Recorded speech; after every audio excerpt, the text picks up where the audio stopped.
सर्वोदय शांति पदयात्रा में सम्मिलित हुए कैबिनेट मंत्री एसपी सिंह बघेल। यूपी के फिरोजाबाद में आज सिरसागंज नगर में अंतर्राष्ट्रीय मानव मिलन के संस्थापक नेपाल केसरी राष्ट्र संत डॉक्टर श्री मणिभद्र मुनि द्वारा देश की शांति और सद्भावना, मानव कल्याण को लेकर समाज में शांति फैलाते हुए सर्वोदय के उदय की बात करते हुए 2000 किलोमीटर की सर्वोदय शांत पदयात्रा लेकर सिरसागंज पहुंचे। वहीं भारत सरकार के कैबिनेट मंत्री एसपी सिंह बघेल ने सर्वोदय शांति पदयात्रा लेकर जा रहे नेपाल केसरी राष्ट्र संत डॉक्टर श्री मणिभद्र मुनि से मेन रोड स्थित श्री पारसनाथ दिगंबर जैन मंदिर पर मुलाकात की तथा नारियल भेंट कर आशीर्वाद प्राप्त किया। वहीं कैबिनेट मंत्री ने कहा कि देश के संत पीर पैगंबर देश को शांति सद्भावना का संदेश देकर जागरूक करते हैं। अहिंसा परमो धर्म को मानकर मानवता के लिए कार्य करते रहते हैं। साथ ही नगर में निकली सर्वोदय शांत पदयात्रा में सम्मिलित होकर पदयात्रा की मंगल कामना करते हुए सर्वोदय शांति पदयात्रा को नेपाल के लिए रवाना किया।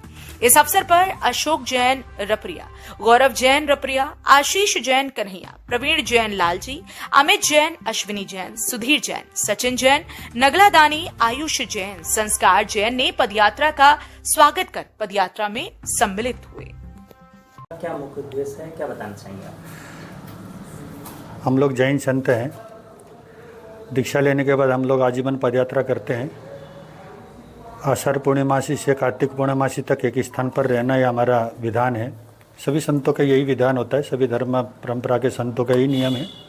कार्तिक पूर्णिमासी से आषाढ़ पूर्णिमासी तक 8 महीने का हम लोग की यात्रा चलती है। किसी जगह पर एक जगह पर रुकते नहीं हैं। तो हमने अभी तक लगभग भारत के कन्याकुमारी, कश्मीर, इधर मुंबई, गुजरात से लेके कलकत्ता, मेघालय, सिक्किम, उधर भूटान तक संपूर्ण नेपाल की यात्रा की। तो बार बार हमारी जो ये लंबी यात्रा चलती है उसका नाम हमने सर्वोदय शांति पदयात्रा, क्योंकि हर व्यक्ति के लिए सर्वोदय हो और शांति की कामना करते हमारी जो यात्रा का नाम हमने ये सर्वोदय शांति पदयात्रा किया।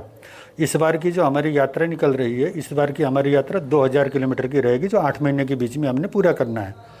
दिल्ली से हमने इस यात्रा को प्रारंभ किया। दिल्ली से हम लोग मेरठ गए, मेरठ से आगरा, आगरा से फिरोजाबाद होते हुए आज हम सिरसागंज में आए। कुछ समय के लिए हम लोग सिरसागंज में, और इसके बाद यहाँ से परसों इटावा पहुँचेंगे। 1 तारीख तक हम लोग कानपुर, 1 तारीख के बाद 10 तारीख को लखनऊ, लखनऊ में 3 दिन का विश्राम, कानपुर में 5 दिन का विश्राम, फिर अयोध्या बस्ती होते हुए सुनौली बॉर्डर, नेपाल के बॉर्डर से हम नेपाल में प्रवेश करेंगे। 30 मार्च को हमारा वहाँ प्रवेश होगा।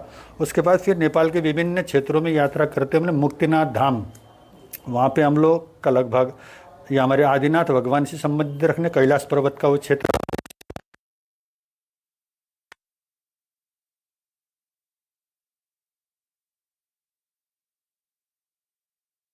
नेपाल के पर्यटकीय सुंदर नगरी पोखरा में होना निश्चित हुआ है। तो आगामी हमारा जो चतुर्मास होगा पोखरा में होगा। इस तरह से हम प्रत्येक गांव में विचरण करते हुए, क्योंकि पदयात्रा का महत्व तो यही है कि हम संस्कृति प्रकृति को नज़दीक से देख पाएँ। हम जितने नज़दीक से देखेंगे उतने हम लोगों के लिए उस क्षेत्र से हम लोग परिचित हो सकते हैं। तो इस बार का जो यात्रा हम लोग भारत और नेपाल के संबंध भी मजबूत हों, दोनों देश के बीच में रोटी बेटी के साथ साथ में हमारी संस्कृति एक है, परंपराएं एक है, धर्म हमारा एक है। तो हम दोनों देश के बीच का इस बार की हमारी यात्रा सर्वोदय शांति पदयात्रा के रूप में नेपाल की ओर बढ़ रही है। आज हमारा यहाँ पर सिरसागंज आना हुआ और सिरसागंज से आगे हम लोग शाम को अभी निकल रहे हैं।